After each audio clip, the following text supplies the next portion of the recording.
প্রথমেই আমাদের প্রথম আলো বার্তার সমস্ত দর্শকদের স্বাগত এবং শুভকামনা। আজকে কয়েকটা ভয়ঙ্কর প্রতিবেদন দেব।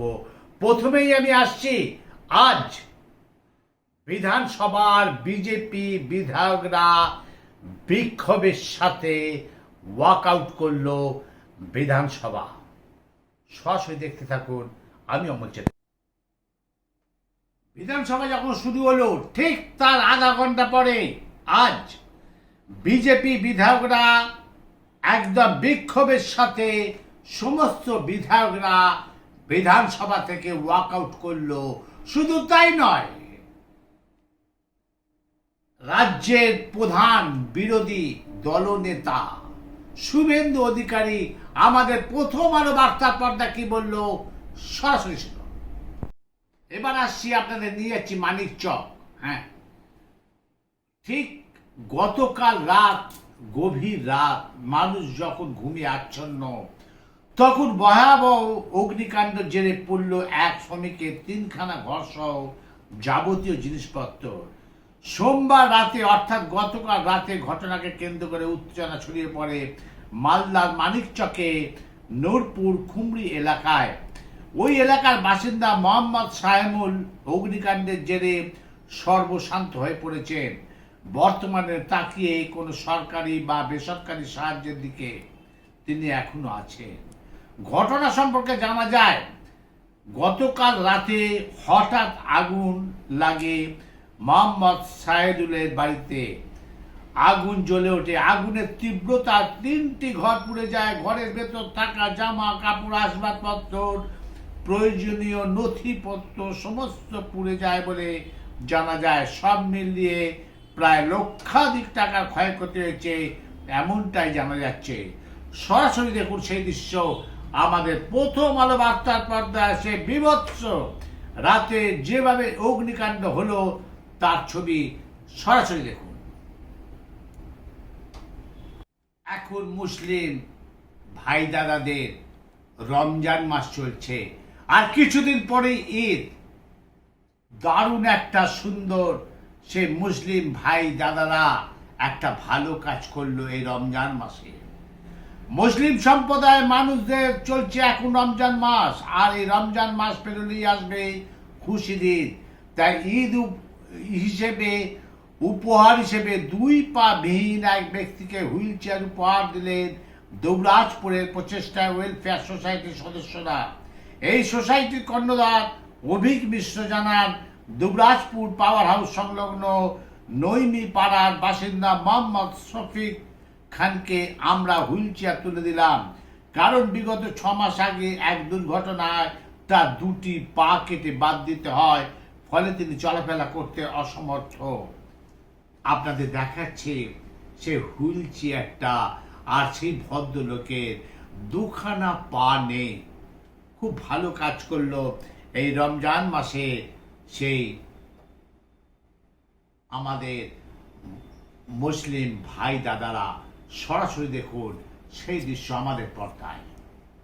আমি আসছি একটা ছোট্ট ব্রেকের পর আপনাদের দেখাবো যে 1 মাসের 22 দিনের একটা শিশুকে এক অজানা স্বামী স্ত্রী বিক্রি করতে এসেছিল 50,000 টাকা দিয়ে। তাই আপনারাও সাবধান, আপনাদের বাড়িতেও বাচ্চা আছে। এই ধরনের প্রতারকরা কিন্তু সমস্ত জায়গায় ঘুরছে। আপনারা দেখতে থাকুন। দেখতে হলে থাকতে হবে প্রথম আলো বার্তা থেকে। আমি অমল চ্যাটার্জি। হেভেন্স বোন স্কুল এমন একটি শিক্ষা প্রতিষ্ঠান যেখানে পড়াশোনার পাশাপাশি খেলাধুলা ও শরীর চর্চার মাধ্যমে ছাত্রছাত্রীদের উৎসাহিত করা হয়। এটি একটি ইংরেজি মাধ্যম স্কুল যেখানে খুবই স্বল্প খরচে বাচ্চাদের শিক্ষা প্রদান করা হয়ে থাকে। মধ্যবিত্ত পরিবারের ছাত্রছাত্রীরাও যাতে এখানে পড়াশোনা শিখতে পারে, এটাই হচ্ছে এই স্কুলের প্রধান লক্ষ্য। এখানে এখানে শিশু শ্রেণীর ছাত্রছাত্রীদের পড়াশোনার প্রতি অনুরাগী করে তুলতে রয়েছে সমস্ত রকম আধুনিক পরিকাঠামো। তাই আপনি ইংরেজি মাধ্যমে স্কুলে খরচের কথা চিন্তা না করে সম্পূর্ণ চিন্তামুক্ত হয়ে আজই আসুন হেভেন্স বোন শিক্ষা প্রতিষ্ঠানে আপনার শিশুর সঠিক মূল্যায়ন ও ভবিষ্যৎ গড়ে তুলতে। ঠিকানা হেভেন্স বোন school, 99/1 Baidyabati, nursery road. Heavens বোন স্কুল এটি বৈদ্যবাটি শহরে প্রতিষ্ঠিত এবং আমরা যে কারিকুলামটাকে ফলো করি সেটি হচ্ছে সিবিএসসি। এখানে ছাত্রছাত্রীদের পড়াশোনার সাথে সাথে খেলাধুলার প্রতি এবং এক্সট্রা কারিকুলার অ্যাক্টিভিটিসের প্রতি বিশেষভাবে জোর দেওয়া হয় এবং আমাদের এখানে খুবই স্বল্প খরচে ইংরেজি মাধ্যমকে ফলো করে বাচ্চাদেরকে পড়ানো হয় এবং এখানে সঠিক এবং আধুনিক পরিকাঠামোর দ্বারা স্কুলটা চালিত। আমাদের বিশেষ যেসব ফেসিলিটিসগুলো আছে তার মধ্যে আমাদের ফায়ার এক্সটিংগুইশার আছে এবং এখানে নতুনভাবে শিশু শ্রেণীর স্টুডেন্টদের কথা ভেবে এখানে কিডস জোন এবং প্লে জোন বিশেষভাবে গঠন করা হয়েছে এবং আরও অত্যাধুনিক পদ্ধতিতে যারা বাচ্চারাও স্বল্প খরচে শিক্ষার সুবিধা পায় সেদিকে নজর রাখা হচ্ছে। হেভেন্স বোন স্কুল বৈদ্যবাটিতে আমাদের যে স্কুলটা আমরা পড়েছি, এই স্কুলটা শুধু একমাত্র যে পয়সাওয়ালা লোকেরাই স্টুডেন্টরা ভর্তি হবে সেটা নয়, এখানে সাধারণ মধ্যবিত্ত ঘরের বাচ্চারাও ভর্তি হতে পারবে এবং রিজনেবল অ্যাডমিশন চার্জ নিয়েই আমরা স্কুলটা করেছি। আমাদের এটা প্রতিজ্ঞা এবং আমার স্কুলের যারা টিচার আছে তাদেরও একটা এই ভাবনা যে স্কুলটা বৈদ্যবাটি এই শহরের মধ্যে বেস্ট স্কুল আগামী দিনে আমরা হেভেন্স বোনটাকে গড়ে তুলব, এইভাবেই আমরা অঙ্গীকার করছি। আমাদের এখানে প্লে জোন থেকে কিড জোন থেকে আরম্ভ করে ক্লাস, এখানে আমাদের একবার ভর্তি হলে বাচ্চার ক্লাস 12 অবধি নিশ্চিতভাবে তারা সিবিএসসি বোর্ডে পড়াশোনা করতে পারবে। ব্রেকের আগে যে কথাটা আমি বললাম, আমি সেই কথাটা সেই শেষ কথা দিয়ে আমি আবার শুরু করছি। কোলের শিশুকে বিক্রি করতে এসে সাধারণ মানুষ পুলিশের হাতে ধরা পড়ল। এক দম্পতি নগদ 50,000 টাকার বিনিময়ে কোলের 1 মাসের ছেলে শিশুকে বিক্রি করতে এসে সাধারণ মানুষের কাছে ধরা পেল এক দম্পতি। জানা গেছে সোমবার গতকাল সকালবেলা ওই দম্পতি মালবাজার শহর লাগোয়া রাজা চারাবাগান পাকা লাইন শ্রমিক মহল্লা এলাকায় ওই শিশুকে বিক্রির জন্য নিয়ে যায়। তখন সে এলাকাবাসীদের ক্ষোভের মুখে পড়ে ওই দম্পতি সেখান থেকে পালিয়ে নিয়ে আসে মালবাজারে পুরনো রেল স্টেশনের প্ল্যাটফর্মে।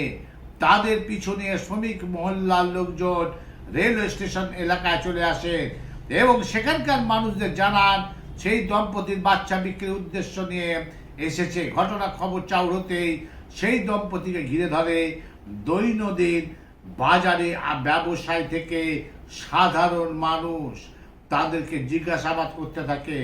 আমাদের প্রতিনিধি সেই সময় সেখানে ছিল। সরাসরি দেখুন সেই স্বামী স্ত্রী কিভাবে, স্ত্রীটা বউটা কিভাবে বাচ্চাটাকে চুরি করে লোক সমাজে দেখাচ্ছে যে এটা আমার বাচ্চা, বিক্রি করতে আসেনি। এবং আমাদের প্রথম আলো বার্তার পর্দার প্রতিনিধি যখন প্রশ্ন করছে তখন সে নানানভাবে গল্প ফাঁকছে। 50,000 টাকার বিনিময় সে বাচ্চাকে বিক্রি করতে এসেছিল। সরাসরি দেখুন আমাদের প্রথম আলো বার্তার পর্দায় একদম ব্রেকিং নিউজ। এদিকে রাজ্যের মুখ্যমন্ত্রী মমতা ব্যানার্জি যখন সরকারি জায়গা, যেসব জায়গায় দোকান আছে সেগুলোকে যখন সরাবার ব্যবস্থা করছে, আর অন্যদিকে ওই সরকারি জায়গায় দোকান বসাবার জন্য দুই গোষ্ঠীর মধ্যে বিরাট মারপিট হয়ে গেল। দেখুন সরকারি জমি অবৈধভাবে দখলের জেরে এই ঘটনা ঘটেছে বলে জানা যাচ্ছে। বিরোধ এতটাই বেড়ে যায় যে উভয় পক্ষ একে অপরের দিকে পাথর ছুটতে শুরু করে যায়। ফলে উত্তেজনা এতটাই বেড়ে যায় যে ঘটনাস্থলে কুলটি থানার বিশাল পুলিশ বাহিনী এসে পরিস্থিতি সামাল দেয়। জানা যায় কোনো এক সরকারি জমিতে অবৈধভাবে দোকান তৈরি করা নিয়ে উভয় পক্ষে তর্ক বিতর্ক শুরু হয়। এক পক্ষ তারা দোকান করবে, অন্য পক্ষ বলে তারা দোকান তৈরি করবেন। পরে সে তর্ক বিতর্কে মারামারি পর্যন্ত গড়ায়। উত্তেজিত লোকেরা একে অপরের দিকে পাথর ছুটতে থাকে। সরাসরি দেখুন সেই ঘটনার কথা, সেখানকার লোকেরা কি বলছে আমাদের প্রথম আলো বার্তার পর্দায় সরাসরি। বিয়ের পর থেকেই পণের দাবিতে বোলপুরে গৃহবধূকে মারধরের অভিযোগ স্বামী ও শ্বশুরবাড়ির লোকজনের বিরুদ্ধে, কিন্তু সেই বিষয়ে অভিযোগ জানাতে গেলে দিনভর তাকে বোলপুর থানা ও বোলপুর মহিলা থানায় ঘোরানোর অভিযোগ। বোলপুর থানার অভিযোগ জানাতে গেলে সেখানে তাকে বাড়ি ফিরিয়ে দেওয়া হয় ও সংসার করার উপদেশ দেওয়া হয়। প্রায় 24 ঘন্টা পেরিয়ে গেলেও তার অভিযোগ নেওয়া হয়নি। অন্যদিকে বোলপুর মহিলা থানার অভিযোগ জানাতে গেলে অভিযোগকারিনীর দাবি সেখানে তালা বন্ধ অবস্থা ছিল। সেখানে তাকে জানানো হয় মহিলা যেন 10 দিনের পর যেন আসে, কোনো অফিসার নেই। নিজের খবর হওয়া অত্যাচারের অভিযোগ জানাতে না পেরে অসহায় সে অবস্থাতে বোলপুর থানাতেই সারা রাত ধরে বসে রয়েছিল ওই নির্যাতিতা গৃহবধূ। অবশেষে আজকে সকালবেলায় সেই বোলপুর থানায় সে ডায়েরি করতে পারলো। সরাসরি দেখুন সেই দৃশ্য তুলে রয়েছে আমাদের প্রতিনিধি, সরাসরি দেখুন। যাদবপুর বিশ্ববিদ্যালয় প্রথম বর্ষের পড়ুয়া সৌম্যদী মাহাতো ওরফে উজানের অবিলম্বে নিঃস্বার্থ মুক্তির দাবিতে এবং আন্দোলনকারী পড়ুয়া মিথ্যা মামলা ফাঁসানো ব্যক্তিদের উপর পুলিশ নিপীড়ন বন্ধের দাবিতে বিশ্ববিদ্যালয় খোলা খেলার মাঠ থেকে যাদবপুর থানা পর্যন্ত প্রতিবাদ মিছিল করছেন বিশ্ববিদ্যালয় পড়ুয়া এবং ছাত্র সংগঠনের সদস্যরা। সরাসরি আজকে সকাল থেকে শুরু হয়েছে এই আন্দোলন। দেখুন আমাদের প্রথম আলো বার্তার পর্দায়। তাহলে দেখলেন আজকে খারাপ ভালো মিশিয়ে আজকের প্রতিবেদন হলো, কিন্তু আজকে প্রথম হেডলাইন থাকছে প্রথম আলো বার্তার পর্দায়। 1 মাসের 22 দিনের শিশুকে এক দম্পতি বিক্রি করতে ছিল 50,000 টাকায়, সাধারণ মানুষের চোখে পড়ায় এবং পুলিশের সাহায্য নিয়ে তাকে গ্রেপ্তার করা হলো। আজকের হেডলাইন থাকছে এটাই, দেখতে থাকুন।